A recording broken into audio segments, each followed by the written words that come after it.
छोटा राजन फिलहाल लोधी रोड स्थित सीबीआई हेडक्वार्टर दिल्ली में मौजूद है और इन सब के बीच एक तैयारी मुंबई में भी। क्या मुंबई में अगर केसों के मद्देनजर मुंबई पुलिस को सौंपा जाता है तो वहां पर आर्थर रोड जेल में अंडा सेल की भी तैयारी है, वहां रखा जाएगा।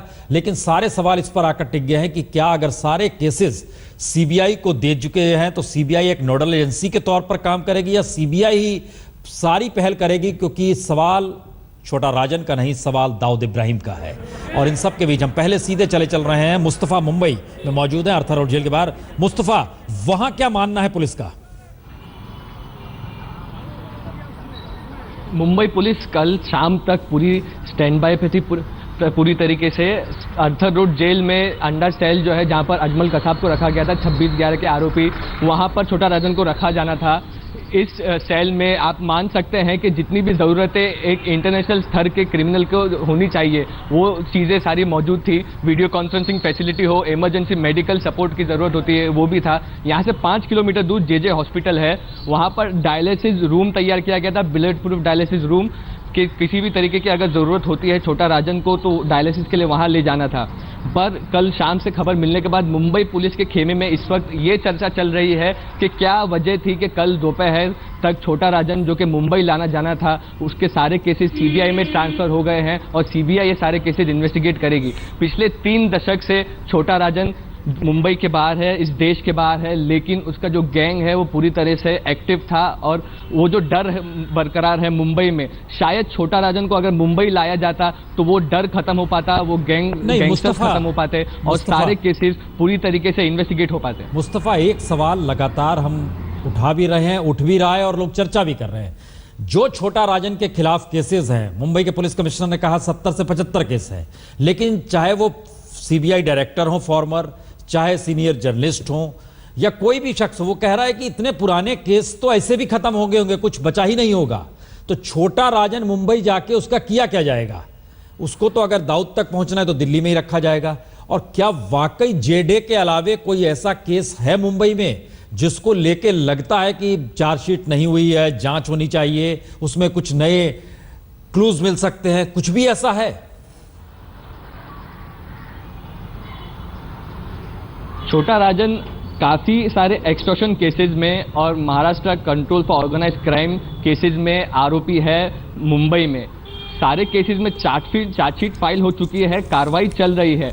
पर छोटा राजन का बयान, छोटा राजन का कन्फेशन, छोटा राजन के फिंगरप्रिंट्स, छोटा राजन ने जो एक्सटॉर्शन कॉल किए हैं देश के बाहर से, उसकी वॉइस मैचिंग, ये सारे जो सबूत हैं ये कम से कम उन केसेस में कन्विक्शन ला सकते हैं, उन केसेस में उन आरोपियों को सजा दिला सकते हैं जहां पर ये केसेस सालों से चल रहे हैं। तो काफ़ी केसेस में कन्विक्शन के लिए भी छोटा राजन एक मुख्य आरोपी है, की कॉन्स्पिरेटर है। तो उन केसेस को भी छोटा राजन को अगर मुंबई लाया जाए तो शायद उन केसेस को मदद मिलेगी, क्योंकि काफ़ी ऐसे केसेस हैं जिसमें जेडे केस है ही कि जब छोटा राजन यहाँ पे लाया जाएगा, जो बाकी के आरोपी है उनके साथ में कन्फ्रंटेशन होगा। ऑडियो रिकॉर्डिंग जो हुई है, ऐसा माना जा रहा है कि छोटा राजन ने फॉरेन से कॉल करके जेडे के मर्डर का इंस्ट्रक्शंस दिए थे, तो वो उसकी वॉइस वेरिफिकेशन, तो काफ़ी केसेस में छोटा राजन कन्विक्शन दिलाने में कामयाब हो सकता है। और मुंबई पुलिस क्योंकि काफ़ी सालों से इन केसेस को इन्वेस्टिगेट कर रही थी, तो ये माना जा सकता है कि उनके खिलाफ ठोस सबूत थे कि छोटा राजन के खिलाफ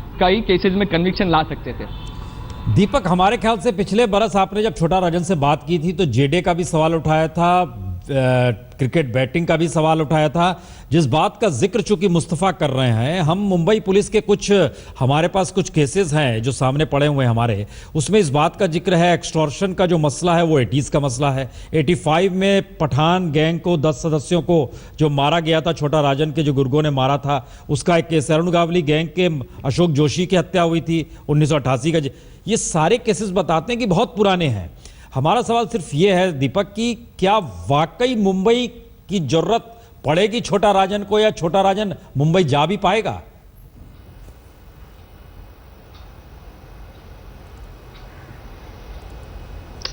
देखिए प्रसून, पिछले साल जो बातचीत हुई है 2014 की बात है और उस वक्त छोटा शकील कैंप की तरफ से एक खबर मुंबई के अखबार में छपी थी कि किडनी फेल होने के कारण छोटा राजन मर गया है। उस वक्त जब ये खबरें छपने लगी तब डॉन का फोन आया, 45 मिनट कोई बातचीत हुई है और तब शायद उसकी जो लोकेशन थी साउथ ईस्ट एशिया में, उसका जो फोकस था उस पूरी बातचीत का वो ये था कि जे डे छोटा राजन का एक सूत्र रहा है। छोटा राजन उसको खबर बताया करता था। छोटा राजन ने कहा कि इस हत्या में वो बिल्कुल भी कोई इन्वॉल्वमेंट नहीं है और लोकल लेवल पे जो गैंगस्टर हैं उन्होंने हत्या प्लान की। यानी छोटा राजन को मालूम था कि जितने भी मुकदमे हैं वो चाहे एक्सटॉर्शन के हों या गैंगवार से जुड़े हों, उसमें सबसे इंपॉर्टेंट जो केस है वो जे डे का है, क्योंकि इसमें ये एक ऐसा मामला है जहां पर समाज के साथ साथ जो जे डे का जो परिवार है, जो जे डे की मां है, पत्नी है, वो इसको परसू करेंगी और उसमें सरकार को जवाब देना पड़ेगा।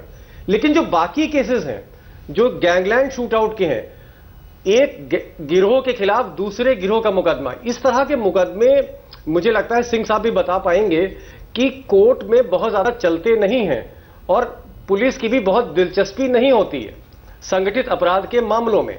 एक्सटॉर्शन के मामले में मुझे नहीं लगता कि मुंबई का कोई बिल्डर सामने आएगा और कहेगा कि हां छोटा राजन ने मुझे फोन करके पैसे लिए थे, आप भी जानते हैं। तो कुल मिलाकर जो इंपॉर्टेंट केस मुझे लगता है वो जे डे का लगता है और जे डे के केस में जो स्टेटमेंट छोटा राजन का लिया जाएगा वो बहुत अहमियत रखेगा और मुझे लगता है कि ये एक ऐसा केस है जिसका ट्रायल छोटा राजन के लिए भी इंपॉर्टेंट है। और अगर न्यायिक व्यवस्था देखी जाए, एक रिपोर्टर की हत्या करना एक जगन अपराध है, नृशंस हत्या थी, गहरी साजिश थी, वो एक इंपॉर्टेंट केस है। बाकी जो केसेस हैं, इलाहाबाद में भी केस है, लखनऊ में भी केस है, जो दिल्ली के केसेस हैं, इंस्पेक्टर मोहन चंद शर्मा जो केस कर रहे थे बाटला हाउस में जो मारे गए, वो सारे केस एक्सटॉर्शन से रिलेटेड है, वो सारे केसेस शूटआउट से रिलेटेड है, वो सारे केसेस फेक पासपोर्ट से रिलेटेड है। एक मिनट, हम दीपक जरा हमारे साथ सुधाकर साहब भी जुड़ चुके हैं, फॉर्मर आईजी हैं महाराष्ट्र के। सुधाकर साहब, ये एक सवाल है कि क्या वाकई इतने पुराने केसेस का कोई महत्व इस दौर में छोटा राजन को लेकर है नहीं, और छोटा राजन वाकई स्ट्रेटेजिक एसेट है जिसका जिक्र बार बार हो रहा है कि वह दाऊद तक पहुंचने के लिए एक स्ट्रेटेजिकली एक मोहरा है, ये कितना सही है? देखिए, हमें सब बातें पूरी देखनी होंगी। एक बात आप समझ लीजिए कि छोटा राजन ने जो कहा कि बॉम्बे पुलिस के कुछ लोग दाऊद से मिले हैं, ये हकीकत है। उसके साथ साथ ये भी हकीकत है कि छोटा राजन से भी कुछ पुलिस वाले मिले हैं, कुछ पॉलिटिशियंस मिले हैं, कुछ प्रेस वाले भी मिले हुए हैं। तो ये दाऊद कहना कि बॉम्बे में वो सेफ नहीं है, गलत है। बॉम्बे पुलिस के खिलाफ इस तरह के आरोप करना बहुत गलत है। वो इसका तो मैं बहुत निषेध करता हूँ, क्योंकि सीबीआई की जो हम लोग इतना हवा कर रहे हैं ना कि बहुत सीबीआई कोई आसमान से पैदा नहीं हुई है। यहाँ जो महाराष्ट्र पुलिस के कई अफसर सीबीआई के डायरेक्टर्स तक पहुंच चुके हैं, रह चुके हैं।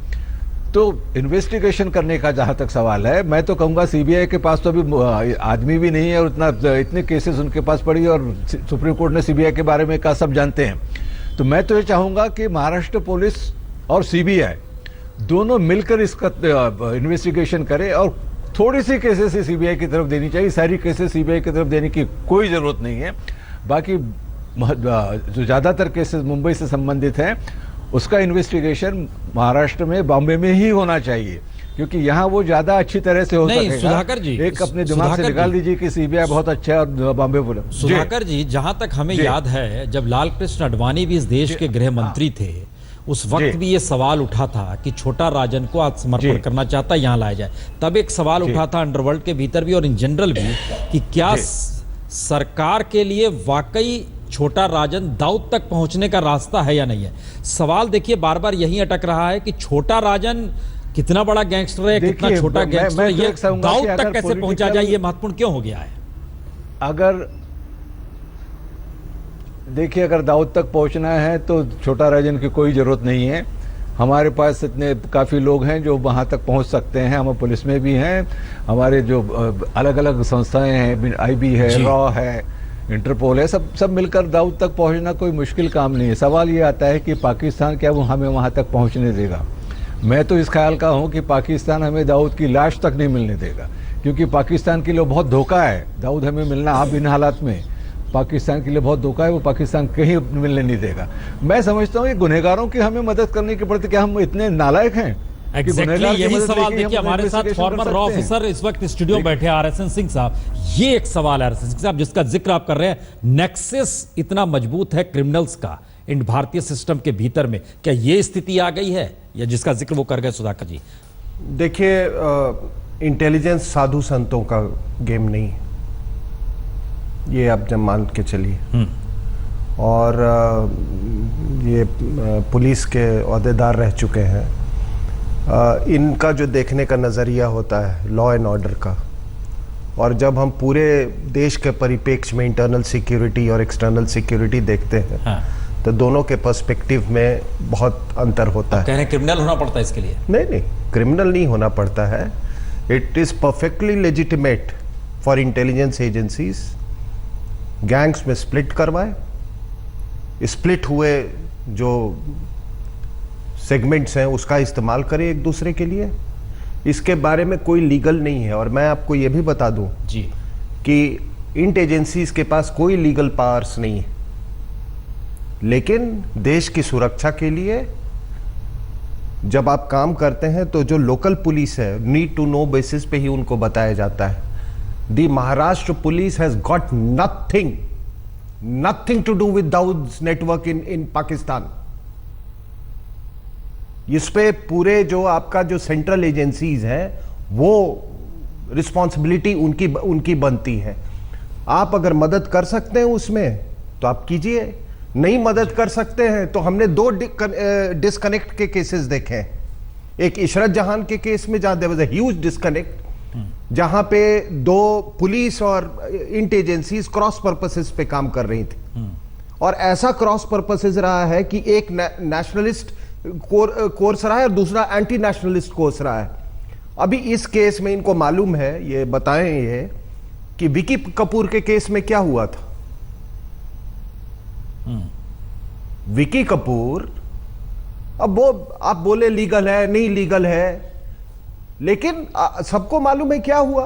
नहीं, ये मैसेज और विकी कपूर के केस में, विकी कपूर के केस में मैं आपको यह बता देता हूं कि अगर मुझसे पूछे तो बहुत क्लियर था कि आईबी में भी कोई मोल था, वहां की राजनीति में भी कोई आदमी था जो कि हुक्म दे रहा था, और फिर आपको महाराष्ट्र पुलिस का ये अब इससे ज्यादा मैं खुलासा नहीं करना चाहता हूं। आपको मालूम है विकी कपूर का, इसका मतलब यह है कि कहीं ना कहीं नेशनल एक एजेंसी को ही इस पूरे मामले को करना होगा, अपने हाथ में लेना होगा। डेविड हेडली को कैसे इस्तेमाल किया अमेरिका ने? डेविड हेडली को क्या वो आपके लिए एक आतंकवादी है as far as India is concern. Exactly, सही बात है, ठीक है, सही है। आपके लोगों को जब यहां से गए उसको इंटरोगेट करने, तो वो आपको बोलता था कि 5 सवाल पूछो, 6ठे का जवाब नहीं दूंगा, और अमेरिकन जो अथॉरिटीज थे कहते थे हाँ आप निकलिए यहां से। तो वो एक क्रिमिनल है, लेकिन वो एक एसेट भी था अमेरिका का, और वो कोई डबल एजेंट नहीं था। He was through and through a CIA agent. तो देश के सुरक्षा के लिए ऐसे कई हथगंडे। हम इस पे लौट रहे हैं, ये बड़ा महत्वपूर्ण सवाल कुछ आपने, कई सवाल हैं छोटा राजन को लेकर, खास तौर से सुरक्षा के मद्देनजर उसने क्यों कहा कि मुंबई पुलिस के भीतर भी दाऊद के लोग हैं। और इन सब के बीच आज सुबह जब 5:30 बजे दिल्ली में छोटा राजन उतरा, तो उसके बाद दिल्ली पुलिस को भी व्यवस्था करनी पड़ी कि एक डमी कार भेजी गई जिसमें छोटा राजन सरीखा डमी शख्स बैठा और उसको ले जाया गया। 2 आप जो स्क्रीन पर देख पा रहे हैं उसमें एक नकली काफिला निकला जिससे कि लोगों का ध्यान उस दिशा में रहे, और उसके बाद अगला काफिला अलग से निकला। ये सारी परिस्थितियां बताती हैं कि दरअसल सुरक्षा के मद्देनजर से कहीं ज़्यादा छोटा राजन अगर स्ट्रेटेजिकली एसेट के तौर पर मौजूद है तो फिर कहीं ना कहीं उसके पीछे या उसको खत्म करने के लिए भी एक नेक्सस काम कर रहा होगा। उस नेक्सस में जिसका जिक्र RSN सिंह साहब की कर गए कि कई जगहों पर कई मोल हैं, इसके मतलब क्या है?